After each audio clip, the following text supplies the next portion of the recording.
Assalamualaikum warahmatullahi wabarakatuh.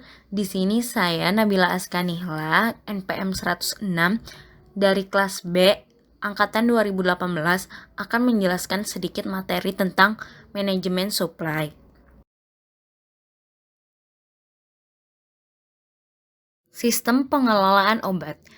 Sistem pengelolaan obat merupakan suatu rangkaian kegiatan yang meliputi aspek seleksi dan perumusan kebutuhan, pengadaan, penyimpanan, pendistribusian, dan penggunaan obat. Setiap tahap pengelolaan obat merupakan suatu rangkaian yang berhubungan. Dalam sistem pengelolaan obat dapat dimulai dengan tahap perencanaan pengadaan yang merupakan dasar dari sistem pengelolaan obat. Sistem pengelolaan obat mempunyai 4 fungsi dasar untuk mencapai tujuan, yaitu perumusan kebutuhan atau perencanaan, pengadaan, distribusi, penggunaan.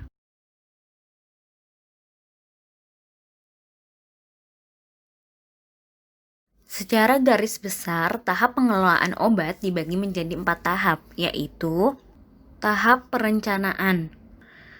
Tahap perencanaan bertujuan untuk menyusun kebutuhan perbekalan farmasi yang tepat sesuai kebutuhan, mencegah terjadinya kekosongan atau kekurangan barang farmasi, mendukung penggunaan perbekalan farmasi yang efektif dan efisien. Kemudian tahap pengadaan.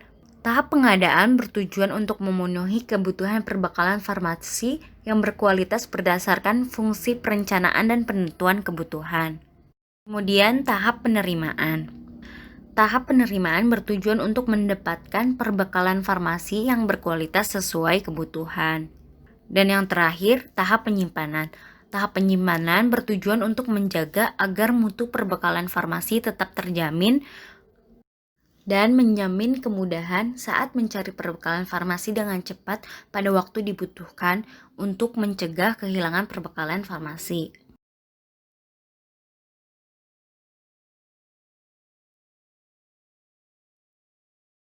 Manajemen perencanaan obat. Perencanaan sediaan farmasi merupakan suatu kegiatan yang dilakukan dalam rangka pengadaan sediaan farmasi yang sesuai kebutuhan yang berkaitan dengan suatu pedoman dengan dilakukan pemilihan jenis, jumlah, dan harga yang sesuai dengan anggaran untuk menghindari kekosongan secara sistematis dengan urutan yang logis dalam mencapai sasaran atau tujuan yang telah ditetapkan. Terdapat 3 tujuan umum perencanaan. Yang pertama, perakiraan jenis dan jumlah sediaan farmasi yang tepat dan sesuai kebutuhan. Yang kedua, menghindari terjadinya kekosongan atau kelebihan stok. Dan yang ketiga, meningkatkan penggunaan sediaan farmasi secara efektif dan efisien.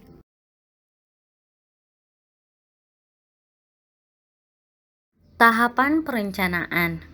Yang pertama ada tahap pemilihan obat, yang kedua tahap kompilasi pemakaian obat, yang ketiga tahap perhitungan kebutuhan obat, yang keempat tahap proyeksi kebutuhan obat, dan yang kelima tahap penyesuaian rencana pengadaan obat. Tahap pemilihan obat. Tahap ini merupakan untuk menentukan obat-obat yang sangat diperlukan sesuai dengan kebutuhan dengan prinsip dasar menentukan jenis obat yang digunakan atau dibeli. Kemudian untuk tahap kompilasi pemakaian obat, tahap ini untuk mengetahui pemakaian setiap bulan dari masing-masing jenis obat. Untuk tahap perhitungan kebutuhan obat, tahap ini untuk menghindari terjadinya masalah kekosongan obat atau kelebihan obat. Dengan koordinasi dari proses perencanaan dan pengadaan, obat diharapkan dapat sesuai dan tepat jenis, tepat jumlah, dan tepat waktu.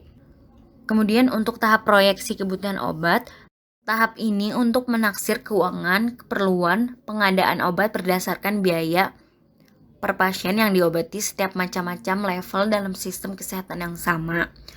Kemudian yang terakhir, tahap penyesuaian rencana pengadaan obat ini merupakan penyesuaian antara perencanaan obat dengan jumlah dana yang tersedia atau dianggarkan. Kemudian untuk tahap perencanaan ini akan dibahas lebih lanjut tentang tahapan perhitungan kebutuhan obat.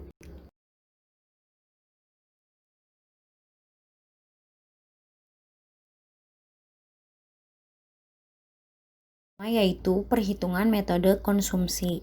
Metode konsumsi dapat didasarkan atas analisis data konsumsi obat tahun sebelumnya dengan berbagai penyesuaian dan koreksi.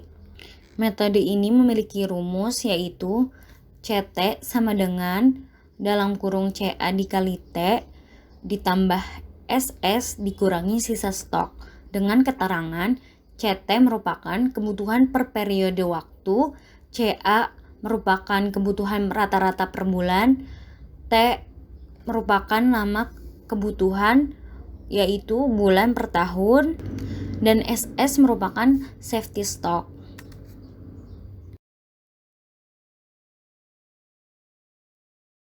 Kemudian untuk kelebihan metode konsumsi ini dapat berupa data konsumsi yang akurat, tidak membutuhkan data morbiditas maupun standar pengobatan, dan jika data konsumsi dicatat dengan baik, maka pola preskripsi tidak berubah dan kebutuhan relatif konstan.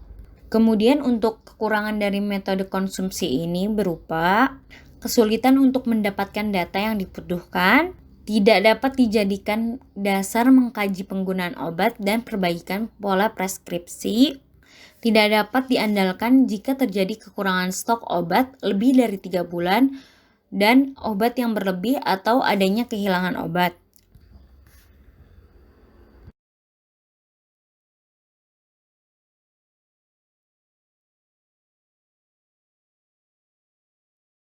Selanjutnya, perhitungan metode morbiditas. Metode morbiditas dapat didasarkan pada data pola penyakit, data jumlah kunjungan, frekuensi penyakit, dan standar pengobatan yang ada. Metode morbiditas memiliki rumus yaitu CT sama dengan dalam kurung CE dikali T ditambah SS dan dikurangi sisa stok. Dengan keterangan CT merupakan kebutuhan per periode waktu, CE merupakan perhitungan standar pengobatan, T merupakan lama kebutuhan yaitu bulan per tahun, dan SS merupakan safety stock.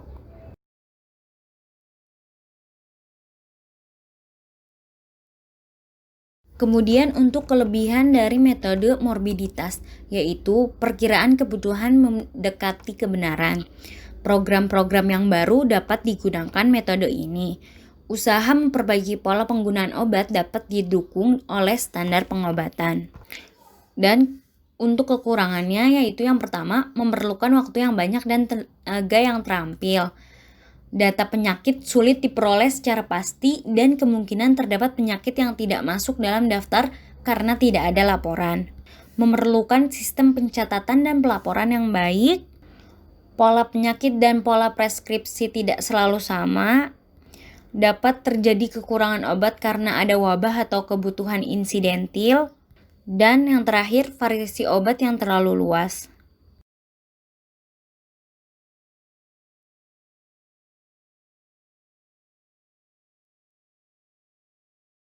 Selanjutnya yaitu metode perhitungan kombinasi. Metode kombinasi merupakan penggabungan dari metode konsumsi dan metode morbiditas, yaitu perhitungan kebutuhan yang telah mempunyai data konsumsi yang jelas, namun kasus penyakit yang cenderung berubah. Metode kombinasi mempunyai rumus yaitu C kombinasi sama dengan dalam kurung CA ditambah CE dikali T ditambah SS dan dikurangi sisa stok. Dengan keterangan CA merupakan kebutuhan rata-rata per bulan, CE merupakan perhitungan standar pengobatan, T merupakan lama kebutuhan yaitu bulan per tahun, dan SS merupakan safety stock. Kemudian selanjutnya metode analisis evaluasi.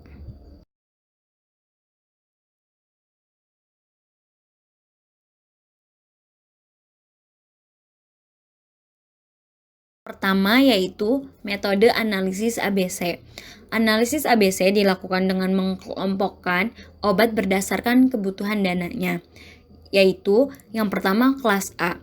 Obat yang dibutuhkan dengan biaya 70 hingga 80% untuk pengadaannya, yaitu obat yang merupakan obat yang relatif mahal, kemudian jumlah stok hanya 15% atau jumlahnya hanya sedikit, dikarenakan harga yang mahal sehingga obat belum tentu laku. Kemudian kelas ini memiliki sistem controlling stok yang paling ketat karena dapat membuat kerugian yang cukup besar jika terjadi selisih kekurangan. Kemudian yang kedua, kelas B. Kelas B ini merupakan obat yang membutuhkan biaya 15 hingga 25% untuk pengadaannya, dengan jumlah stok sebesar 30%, dan obat ini termasuk jarang dikeluarkan namun seringkali dibutuhkan. Dan yang terakhir, obat kelas C. Obat ini merupakan obat yang membutuhkan biaya 5 hingga 15% untuk pengadaannya, dengan jumlah stok yang dibutuhkan 55%, dan obat ini merupakan obat yang umumnya sangat laku atau fast moving sehingga tidak masalah jika harga jualnya murah dengan stok yang banyak.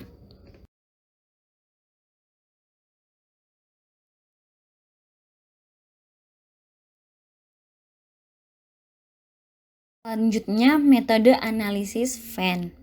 Analisis Venn dilakukan dengan mengkelompokkan obat yang didasarkan kepada dampak tiap jenis obat pada kesehatan, yaitu kemudian kelompok E atau esensial. Obat yang sifatnya tidak vital secara absolut, fungsinya beragam, yang umumnya untuk menekan rasa sakit, obat yang bekerja untuk menyembuhkan, dan obat yang dapat ditunda pemberiannya bila obat tidak tersedia. Contohnya seperti antibiotik, NSAID, dan obat gastro. Dan yang terakhir, kelompok N atau non-esensial. Obat yang umumnya digunakan untuk penyakit yang bisa sembuh dengan sendirinya dan sifatnya tidak diprioritaskan. Contohnya seperti vitamin dan suplemen.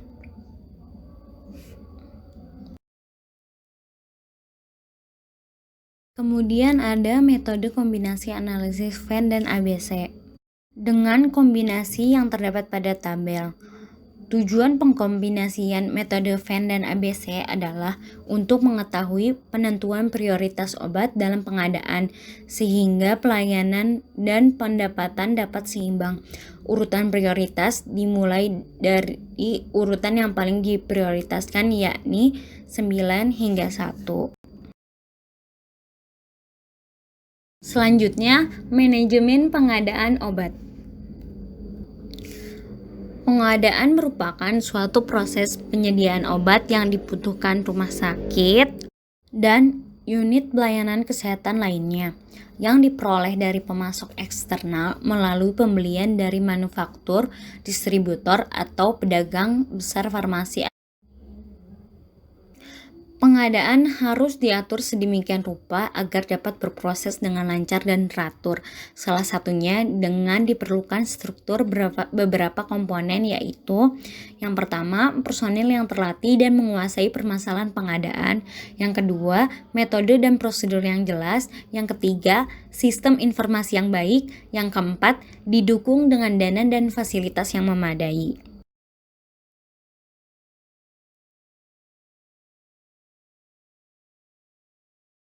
Prinsip pengadaan obat. Berdasarkan keputusan Menteri Kesehatan Republik Indonesia nomor 38 Menkes SK 5 2003 tentang pedoman umum pengadaan obat program kesehatan, yaitu yang pertama, mutu obat terjamin, memenuhi kriteria khasiat, keamanan, dan keabsahan obat serta telah mempunyai izin edar atau nomor registrasi. Yang kedua, pengadaan obat dilakukan secara efisien dan efektif sesuai kebutuhan. Yang ketiga, menerapkan konsepsi obat esensial generik. Dan yang keempat, pengadaan obat program kesehatan melalui industri farmasi atau pedagang besar farmasi.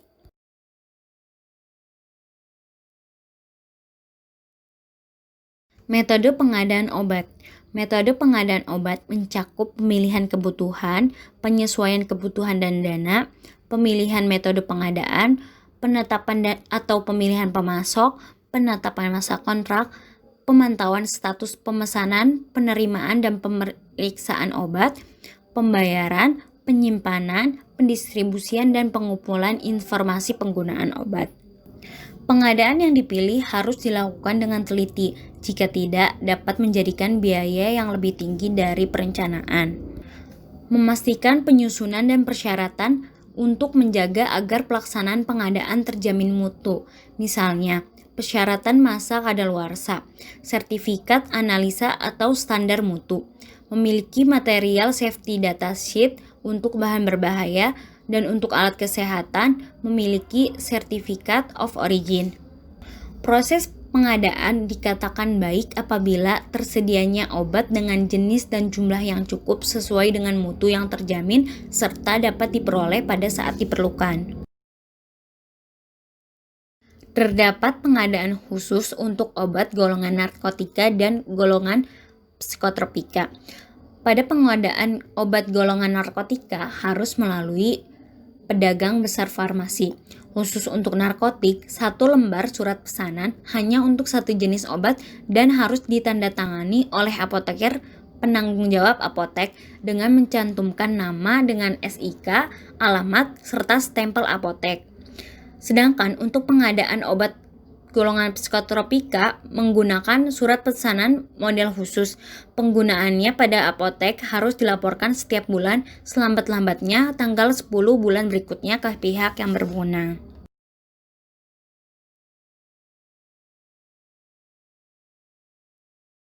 Terdapat banyak mekanisme metode pengadaan obat, baik dari pemerintah, organisasi non-pemerintah, dan organisasi pengadaan obat lain. Metode pengadaan perbekalan farmasi di setiap tingkatan pada sistem kesehatan dibagi menjadi 5 kategori metode pengadaan barang dan jasa, yaitu pembelian, pelelangan atau tender, pemilihan langsung, penunjukan langsung, dan swakelola.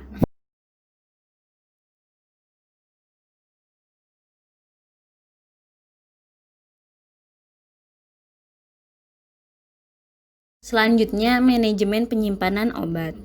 Manajemen penyimpanan merupakan kegiatan pengaturan perbekalan farmasi menurut persyaratan yang ditetapkan, dengan disertai sistem informasi yang selalu menjamin ketersediaan perbekalan farmasi sesuai kebutuhan supaya tidak terjadi stock out atau overstock. Penyimpanan harus dapat menjamin kualitas dan keamanan sediaan farmasi sesuai dengan persyaratan kefarmasian, yaitu stabilitas dan keamanan, sanitasi, cahaya, kelembapan, ventilasi, dan penggolongan jenis sediaan farmasi.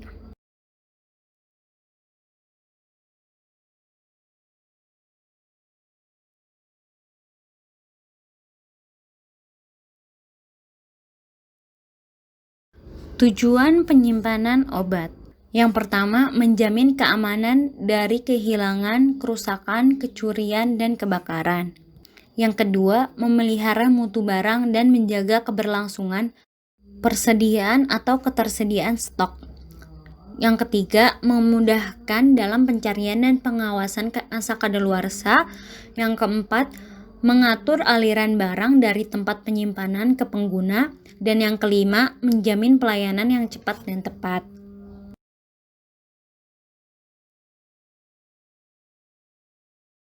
Metode penyimpanan. Metode penyimpanan yang pertama yaitu first in, first out atau FIFO. Adalah metode yang dimana obat yang datang pertama akan kadaluarsa lebih awal, maka obat lama harus disusun paling depan dan obat baru disusun paling belakang. Biasanya penyimpanan obat dengan menggunakan sistem FIFO ini digunakan untuk menyimpan obat tanpa memperhatikan tanggal kadaluarsa. Yang kedua, metode first expired, first out atau FEFO adalah di mana obat yang lebih awal kadaluarsa harus dikeluarkan terlebih dahulu pada kondisi-kondisi tertentu untuk menghindari barang rusak atau melewati tanggal kadaluarsa. Dilakukan sistem seperti ini. Bila obat mempunyai kadaluarsa yang sama, tempatkan obat yang baru diterima di belakang obat yang sudah berada di atas rak.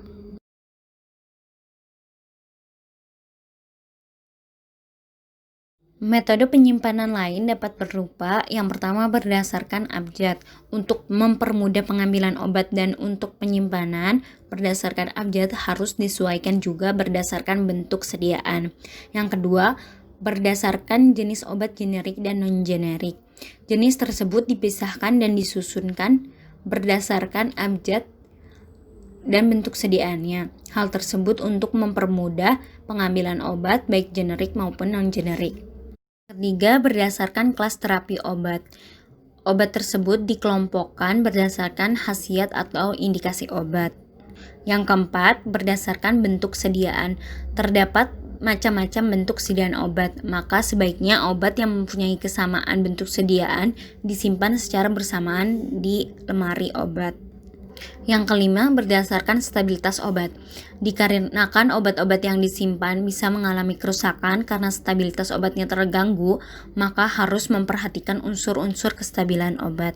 Yang keenam, berdasarkan undang-undang. Penyimpanan berdasarkan undang-undang yaitu untuk obat yang berhubungan dengan obat narkotika dan psikotropika.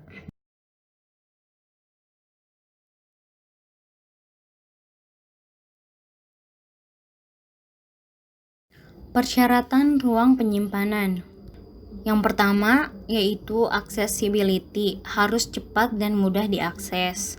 Yang kedua yaitu utilities atau ruang-ruangnya memiliki tingkat manfaat yang optimal sebagai tempat penyimpanan. Yang ketiga yaitu communication, harus memiliki alat dan sarana komunikasi. Yang keempat, drainage, harus mempunyai sistem pengairan yang baik dan bebas banjir. Yang kelima, size, harus memiliki ukuran yang cukup untuk menampung barang yang ada. Yang keenam, security, yaitu mempunyai fasilitas keamanan yang menjamin dari keamanan, kerusakan, kehilangan, pencurian, kebakaran, dan hewan pengganggu, serta tersedia prosedur pencegah kecelakaan kerja.